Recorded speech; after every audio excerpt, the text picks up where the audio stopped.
Ochalaba okwanjula n'embaga. Nene bazannyo omwami Sseggojja okututeekateeka obulungi. Omwami oyo atukoze bulungi. Last yanze nasooka n'entya ne mugamba bibeera bitya. Omanyi ntera okwetyamu ne ngamba bibeera bitya. Ne mwasooka okwate ezinakwata omudaala ogwa 2024. Ne tutuuka awo wakati n'agamba time etuuse ne mugamba kale kanzije nkole ki kanzije ndabe naye nebaza Katonda nti ngezezzaako kikoledde ddala olese engoye ennungi ate obaddewo wabeerawo nakulaba nabeerawo dde wanu nga njagala ndabe kitambula kitya wandibadde ogamba kanneeberere ku maduuka gange abaana bagende naye noobeera kwe kwagala omulimu gwange nga njagala ndabe kitambula kitya neera tusuubira okuba nti tugenda tumanyikiddwa bannaffe tubategedde ntegedde bangi bentegedde betubadde mu expo eno tukoze eki twetegedde so nefuna n'okumanya nti onaakola kino onaakola kino onaakola kino kirungi buli omu okutegera munne kyakola ki kyakola bizinesi ogiruddemu lwaki okyalanga nsembeza saavisi kumpi eri abantu omuntu abeera eyo oyinza okulowooza nti Joyce Sonko nze bammanyi nkoze erinnya ani atamumanyi naye nga waliyo omwana omuto nga takola ki ng'omwana omuto takumanyi nze nagana okugamba nze bammanyi nze bantegedde ekyo bwe naakyessaamu nja kukkawa nsi njagala okusigala nga nanga nga ntegeeza abantu oyagala kwambala gomesi ogenda kwanjula ogenda ku mukolo ki okola ki jangu ki ku Joyce Sonko Textiles yes njagala kyekuumiramu okuba ekyokulanga kino kusembeza service kumpi eri ki abantu babeera mu meeting ne bagamba banange tulina na muntu oba tugenda kujja wa gomesi oba tugenda kukola tutya nga tebamanyi naye ogenda okulanga omu abagamba Joyce Sonko gyalinze mumanyi nti omumanyira wa nti genda ku TV ojja kukola ki ojja kumulaba ojja kugifuna Checho Shanita. Mune webale kusiima. Mwami Sonko. Mwami Sonko omutumidde nnyo. Omuvubuka ono mwanvu lwaki tonzikiriza nenjogerako naye. Evubuka eryo li handsome lijje. Tosooka genda mami njagala nkwebaliza omuvubuka ono ng'olaba sebo gyebaleko nawe gyebaleko bakuyitaani manyaga ngenze Kivumbi Benjamin bambi mukyala Joyce Sonko omuyita otya mukyala Joyce Sonko maama wange nzaalira ddala njagala okwebaza mu time nga ntegeka omukolo gwange ogw'okwanjula nayitayo ewuwo era nenfunayo gomesi naye omwana ono namwagala abaana abalenzi tebaagala kukola Shanita omulimu guno olaba nga bw'osomesa abaana Shanita nkusaba oyigirizeeyo abaana bo babeere nga bategeera nga abayindi bwe batukola abayindi batusingako abaana baabwe babaleeta ku mirimu ne balaba kye bakola ki ne balaba kye bakola abaana mbaweeredde basoma naye njagala balabe n'omulimu gwange bwe gukola ki sente gye ziva so nkwano sina kyenkuwadde naye just kwebaza ku kamera na mami kumanya nti nali nayo ejerye jerya kutaka lya mbwengula lya kumazzi webale kusima oba wonna Tova ku Delta TV tukole nkwagala nnyo mukwada tulaba ku Delta TV tukole naffe aba Sharita School of Beauty Sharitas by the World naffe tubaddewo nnyo mu mwoleso era nga ku mulundi guno twolesezza kusomesa baana byanviiri era nga tubasomesa ebyenviiri nokola bakoze ku buli muntu abadde wano bakoze ku buli muntu abadde wano naye nga tebabadde boka babadde ne baticha baabe tutandise ne ticha Lilian sibyo cyabanyabo bali kubeerawo mu mwoleso gubayambye mukyanga mwe baticha ku Sharita School of omwoleso guwadde abaana baffe experience bafunye access ku bantu bafunye confidence baba badde tebatuukirira tebabeerangako mu bantu bangi kati tutte nti tulinga abali ku mukolo omwana agenza okukola ku mugole oba obwedda buli muntu ajja ayagala omuntu omukolako kati nafuna self confidence eyo nti asobola okukola ku stranger nga tamumanyi era be bakozeeko basiimye so tufunyeyo n'abazadde abagambye bagenda kujja okwewandiisa basiimye omulimu gwe tukola tweyanza nnyo nnyabo gyebaleko nnyabo kale madamu bakuyitani n'abatansi hayati biki byofunye mu mwoleso muno tubadde n'okutya naye nga tubadde tumanyidde okukola ku baana bannaffe naye kati essaawa zino tufunyemu experience ey'okubeera nga tukola ku bantu ab'enjawulo n'okufuna ku speed kuba tetubadde na speed naye mu kukola ku bantu b'enjawulo tuze tufuna speed kati oba olina okukozesa speed n'abalala osobola okuba nga obakolako. Njagala okuwa obubaka bwange nga kampani zonna tumirako ku mami wange nanjawulo Sofia mwagala nnyo CBS sibalaba mutudde kale channel Ladies Choice sibalaba njize speed bade sina speed naye kati nfunye speed ey'amaanyi mbadde nkuba mu ddakiika kasige nga nkamaze ngolaba waliwo wali akulinze nga waliwo nninze abantu bokozeko basiimye nnyo kyalaze nti basiimye bampadde ka tipu kampani zonna mbalinze entiri ya senta Sharita sibalaba musooke mulinde byonna muleke bye mukola musooke muggyeko wano kale bambi Victoria Travel Center sibalaba kola ku bridal salon very good kale leero okoze basibadde bannyabo tubadde tugaba flyers tukonvinsinga abantu bajje balete abaana basome mbebaza kukyolabye muwolesa abaana baffe bafunyeemu mwenna abali wano mwekubireko mu ngalo nga badde bakola practice bakoze ku bantu ab'enjawulo mwebaze kuwulira ddoboozi banange nyabo gye baleko kale nyabo gye baleko mami ogusooka webala omwoleso kale mami mfunyemu ki omwoleso nfunyemu speed nemugamba tujja kubeerawo okukola ku bantu ekituufu wali tetubadde tetulina speed nga muganda waffe bw'ayogedde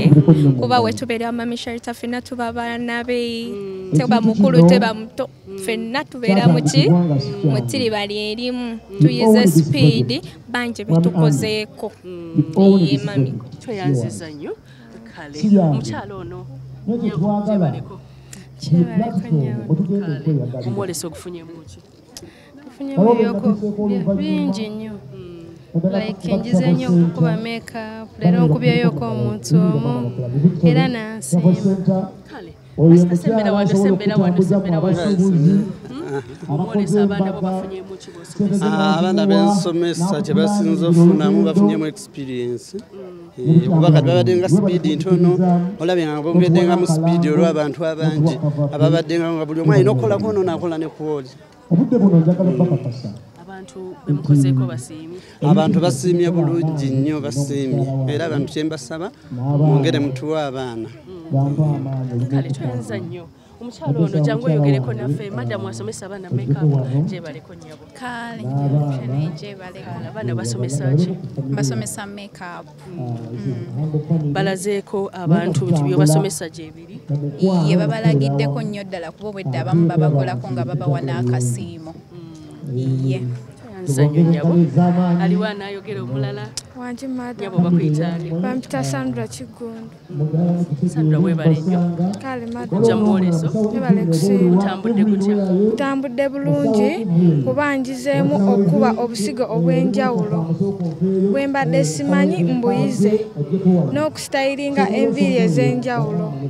n'okulaba enviiri ze tulina osiba ez'enjawulo zonna nzirabye twayanziza nnyo nawe ng'otumaliriza biki byofunye mu bwoleso ngizeemu ebintu bingi okutwaliza wamu ngize styling mbadde simanyi nnyo ngize n'okuba akasige kadde kantawaanya kale bambi bakuyitaani mapitamba bazipolini bwe bale kujja mu bwoleso kale bambi katumalirize ate tusobole okweteekateeka kuba omwoleso gugaddewo olunaku olwaleero bananga abantu baffe tubasiibuleko omukyalo ono ali mudde nnyabo ofunye ki mu mwoleso mu mwoleso ngizeemu confidence because nsanze abantu bangi tusanze faces ez'enjawulo zetukozeeko zibatiisizza ate tutidde since tuli ready okufesinga whatever comes in front yes so tubakozeko basiimye bambi batwebaziza nnyo olwa program eno gye batuteerawo kuyamba abaana ab'obuwala yes kale madam tweyanziza nnyo Abadeeta TV tweyanziza nnyo tweyanzege kale Sharita School of Beauty tubasiibuleko bye bye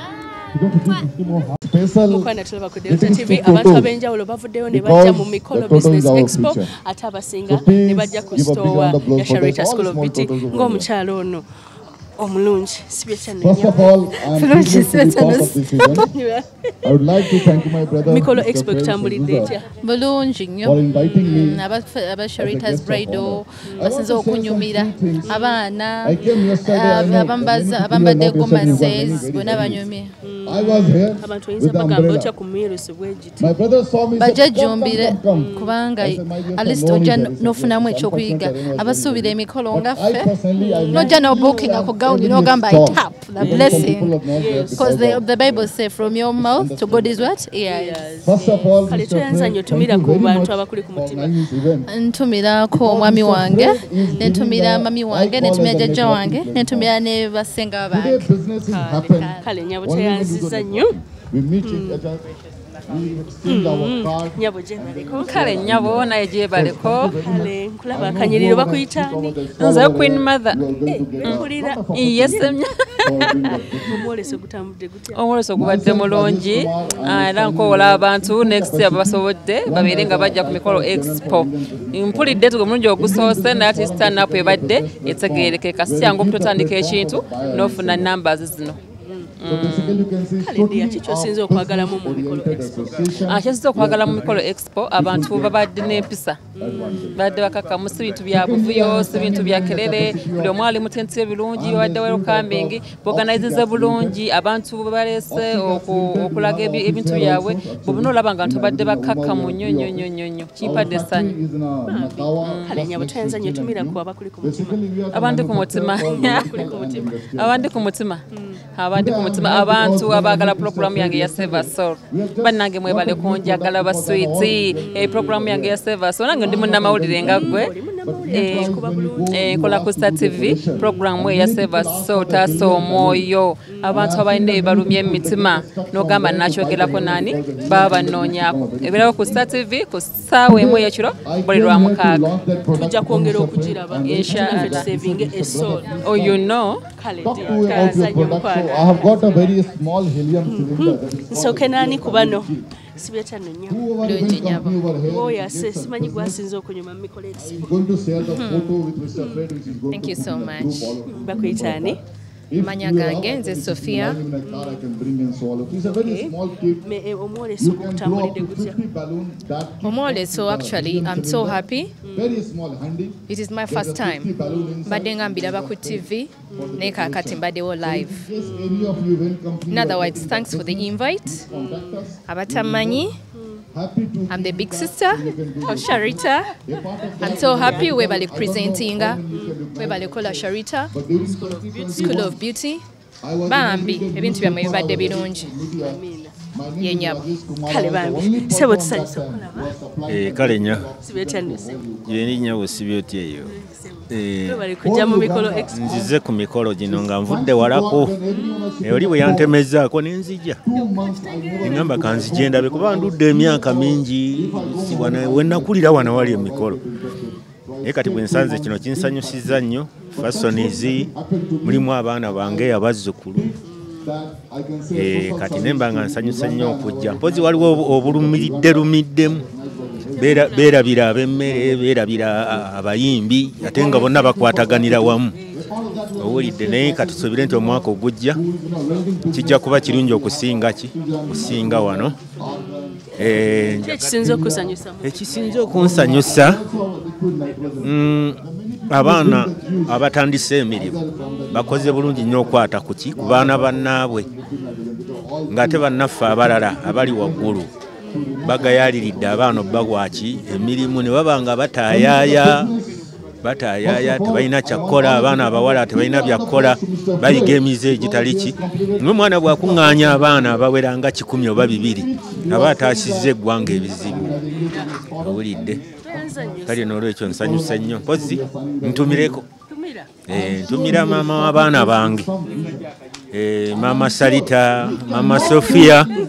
mukyala wange Nayiga Hawa afumbye emyaka 47 emyaka n'abaana abalala basigaddeyo mbatumidde bannyinaze pozi ne muwala wange omulwadde Shamira muganda wa Sarita tumusabire muteke musaala n'abaana bonna abasoma ewa Sarita mbatumidde n'abali mu masomero amalala kale bannaye ndowooza programu yaffe kekome wano oba katulabeyo oba tunafunayo kaabalala kwagala nnyo okyalaba okwanjula n'embaga